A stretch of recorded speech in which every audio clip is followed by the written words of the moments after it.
تو یہ ختم نبوت کے حوالے سے میرا تو سٹانس یہی ہے میرے بھائیوں، نبی صلی اللہ علیہ وآلہ وسلم کے بعد جو شخص بھی چاہے وہ امتی نبی کا دعویٰ کر کے آپ صلی اللہ علیہ وآلہ وسلم کی ختم نبوت کے اوپر ڈاکہ مارے، یا وہ بزرگ پرستی کا جو ایک سلسلہ چل رہا ہے اس کے نام کے اوپر کشف اور الہام کے ذریعے کوئی اللہ تعالیٰ کے ساتھ ڈیوائن تعلق کسی کا مانے، کہ نبی صلی اللہ علیہ وآلہ وسلم کی وفات کے بعد اب قیامت تک اللہ تعالیٰ کسی بھی بندے کے ساتھ نہ کشف کے ذریعے، نہ الہام کے ذریعے، نہ کوئی وحی خفی کے ذریعے، نہ وحی جلی کے ذریعے کوئی بھی ریلیشن شپ نہیں۔ بسم اللہ الرحمن الرحیم۔ السلام علیکم دوستو، آپ نے دیکھا اور سنا کہ جو کشف اور الہام کا عقیدہ رکھتے ہیں انہوں نے بھی ختم نبوت پر ڈاکہ ڈالا ہے۔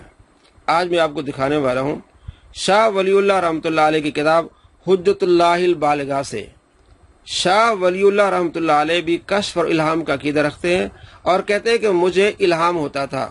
اب یہ لگائے فتویٰ شاہ ولی اللہ رحمۃ اللہ علیہ پر، جس کے بارے میں کہتا ہے کہ حنفیت چھوڑ کے انہیں راہ ہدایت اختیار کی تھی، یعنی حنفیت چھوڑی تو انہیں اب راہ ہدایت ملی، سفر ہدایت کیا انہوں نے۔ میں بھی اس طرح سفر ہدایت کر رہا ہوں۔ اب آئیے شاہ ولی اللہ رحمۃ اللہ علیہ کیا کہتے ہیں۔ اب آپ انہیں کہیں کہ ڈاکو تھے جنہوں نے ختم نبوت پر ڈاکہ ڈالا۔ شاہ ولی اللہ رحمۃ اللہ علیہ کی کتاب ہے حجت اللہ البالغہ، اسی کتاب کے دیباچے میں لکھتے ہیں، صفحہ نمبر 15 آپ کے سامنے، ایک روز میں بعد عصر کے متوجہ اللہ بیٹھا ہوا تھا، دفعتاً حضرت صلی اللہ علیہ وآلہ وسلم کی روح نے ظہور فرمایا اور اس نے مجھ کو اوپر کی جانب سے ایسا ڈھانپ لیا کہ گویا کسی نے مجھ پر کوئی کپڑا ڈال دیا ہو۔ اس حالت میں مجھ پر القاء کیا گیا، یعنی الہام کیا گیا کہ یہ کسی امر دینی کے بیان کی طرف اشارہ ہے۔ اس وقت میں نے اپنے سینے میں ایک ایسا نور پایا جس میں وقتاً فوقتاً ہمیشہ وسعت اور کشادگی بڑھتی رہی۔ پھر چند روز بعد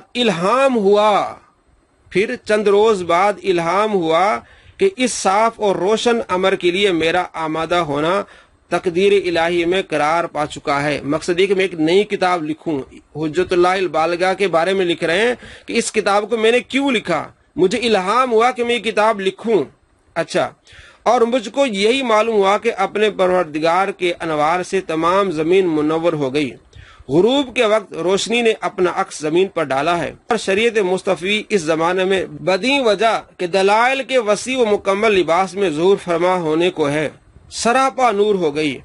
اور اس کے بعد میں ایک زمانہ میں مکہ معظمہ میں وارد تھا، وہیں میں نے جناب امام حسن و حسین رضی اللہ عنہما کو خواب میں دیکھا کہ ان دونوں نے مجھ کو ایک قلم عطا فرما کر کہا کہ یہ قلم ہمارے نانا رسول اللہ صلی اللہ تعالی علیہ وآلہ وسلم کا ہے۔ مجھے امام حسن حسین رضی اللہ تعالی عنہما نے قلم بھی دیا، مجھے الہام ہوتا رہا کہ یہ کتاب لکھیں۔ یہ جو کہتا ہے جو عقیدہ رکھتے الہام اور کشف کا، انہوں نے ختم نبوت پر ڈاکہ ڈالا ہے۔ تو برے صغیر میں سب سے پہلے ڈاکہ پھر شاہ ولی اللہ رحمۃ اللہ علیہ نے ڈالا، وہ بڑے ڈاکو ہوئے۔ اب لگائے فتویٰ شاہ ولی اللہ رحمۃ اللہ علیہ پر۔ اس سے پہلے میں نے 3-4 ویڈیوز بنائی ہیں کہ الہام کیا ہوتا ہے، الہام کا معنی مفہوم کیا ہے۔ اس کو اہل حدیث بھی مانتے ہیں، شیعہ حضرات بھی مانتے ہیں، اہل سنت بھی مانتے ہیں۔ الہام کا معنی اللہ تبارک و تعالی مسلمان کے دل میں فرشتے کے وسیلے سے کوئی بات ڈال دے، اسے کہتے ہیں الہام۔ اور یہ کوئی شرعی فیصلہ نہیں ہوتا، شرعی حکم نہیں ہوتا، اللہ کی طرف سے فرشتے کے وسیلے سے انسان کے دل میں، مسلمان کے دل میں بات ڈالی جاتی ہے، اسے الہام کہتے ہیں۔ آگے کیا کہتے ہیں دیکھیے، اور مجھ کو یقین ہو گیا کہ یہ ایک نہایت اہم کام ہے اور پچھلے الہام کی ایک صورت ہے۔ دیکھ لیں، یہاں بھی واضح ہو گیا کہ وہ الہام کو مان رہے ہیں اور کہہ رہے ہیں کہ مجھے یقین ہو گیا۔ پیچھے پوری تفصیل آپ دیکھ سکتے ہیں کہ مجھے یقین ہو گیا کہ اب میں کتاب لکھوں اور یہ پچھلے الہام کی صورت ہے، جو پیچھے مجھے الہام ہوا کہ تم کتاب لکھو، تو اس لحاظ سے میں اس کتاب لکھنے پر آمادہ ہوا۔ اب دوستو فیصلہ آپ کریں۔ یہ جو کہتا ہے کہ سفر ہدایت پر چلے گئے شاہ ولی اللہ رحمۃ اللہ علیہ، اس کے نزدیک تو پھر کسی اور سفر پر گئے ہیں۔ وہ تو الہام کو مان رہے ہیں، وہ تو ان چیزوں کو مان رہے ہیں، وہ تو کہہ رہے ہیں کہ آپ صلی اللہ تعالیٰ علیہ وآلہ وسلم کی روح میرے پاس آئی، امام حسن امام حسین رضی اللہ تعالیٰ عنہما نے مجھے قلم دیا آپ صلی اللہ تعالیٰ علیہ وآلہ وسلم کا۔ فیصلہ آپ نے کرنا ہے کہ سارے یہ الہام کو ماننے والے یہ ختم نبوت پر ڈاکہ ڈالنے والے ہیں، یا یہ ڈاکہ ڈال رہا ہے ختم نبوت پر، اس کو پتہ ہی نہیں کہ الہام کیا ہوتا ہے، کشف کیا ہوتی ہے۔ اس لیے کہتے ہیں جاہل جو آدمی فتویٰ دیتا ہے، بخاری شریف میں حدیث ہے کہ جاہل لوگ پیدا ہوں گے، فتویٰ دیں گے، خود بھی گمراہ ہوں گے اور دوسروں کو بھی گمراہ کریں گے۔ بخاری شریف حدیث نمبر 100 نمبر حدیث ہے کہ خود بھی گمراہ ہوں گے، دوسروں کو گمراہ کریں گے۔